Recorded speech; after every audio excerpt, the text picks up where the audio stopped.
So, hello mga kabeshi. Hello, hi. This is me, Heart Takiwag. Here I am again for another vlog. So, for today's video, ang gagawin ko nga po pala, sa Roblox na naman po tayo ngayon. At ito naman po ang Dress to Impress.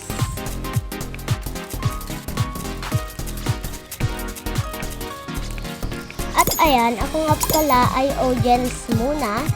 Dahil hindi pa ako dito nag-start. Dahil kakapasok ko nga lang dito sa Dress to Impress. At ako nga pala ang kanilang magiging audience.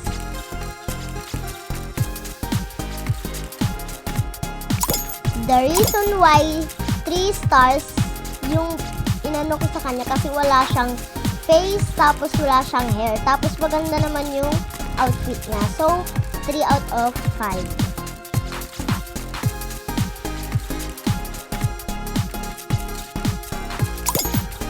And next naman ay siya.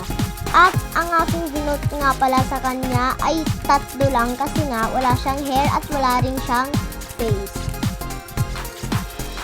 Ewan ko ba sa kanila kung bakit wala silang hair at face. At ayan na nga, at ang nanalo nga pala ay sila. First, second, at third. Yan po. So, dito na tayo sa aking kasi nga, ako naman ang susunod na mag-dress to impress or ako naman yung next na mag-aayos ng sarili.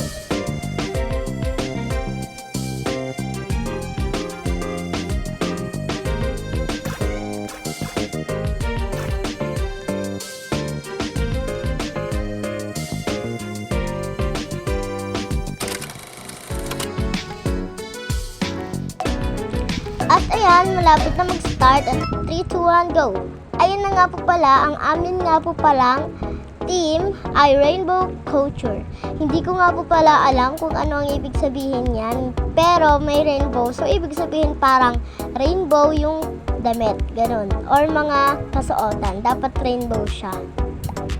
So, ayan, inuna ko yung aking skin and yung face ko. Hindi dapat natin kalimutan yan. And next ay yung hair. Ayan, naganap ako ng hair dyan na maganda para sa akin. Ayan nga po pala yung napili ko, guys. At next naman ay dun sa nails.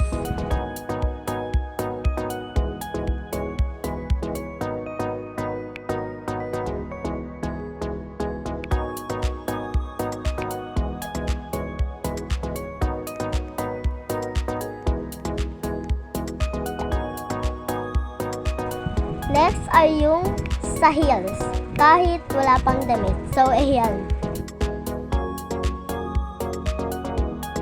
Next, yung top ng damit ko.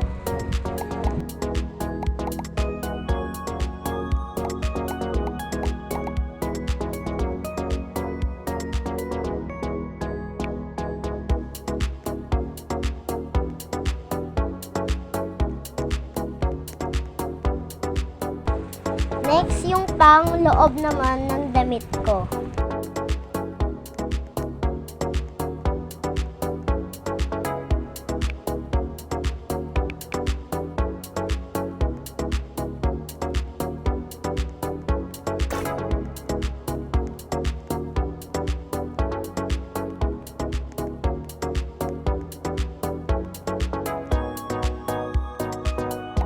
Next naman na nilagay ko ay parang pakpak pero maliit siya sa likod.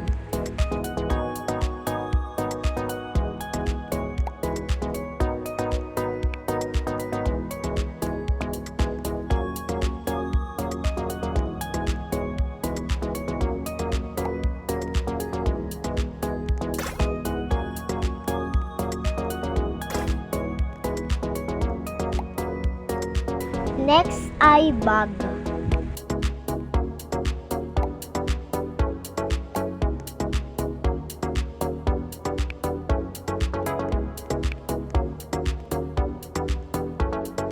And dito naman tayo sa mga accessories.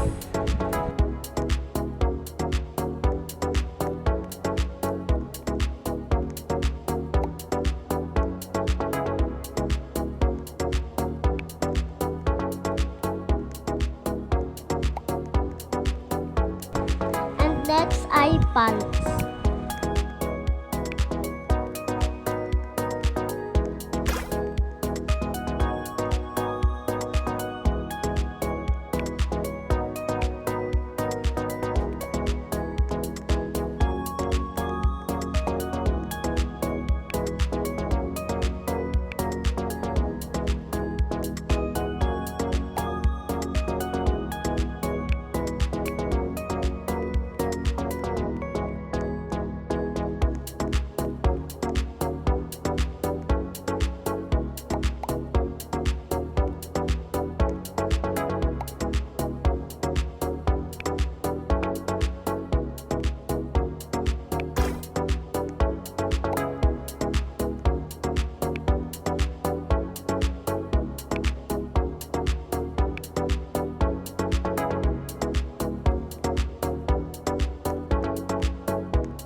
And ayun na nga guys, so nag-start na ng voting namin.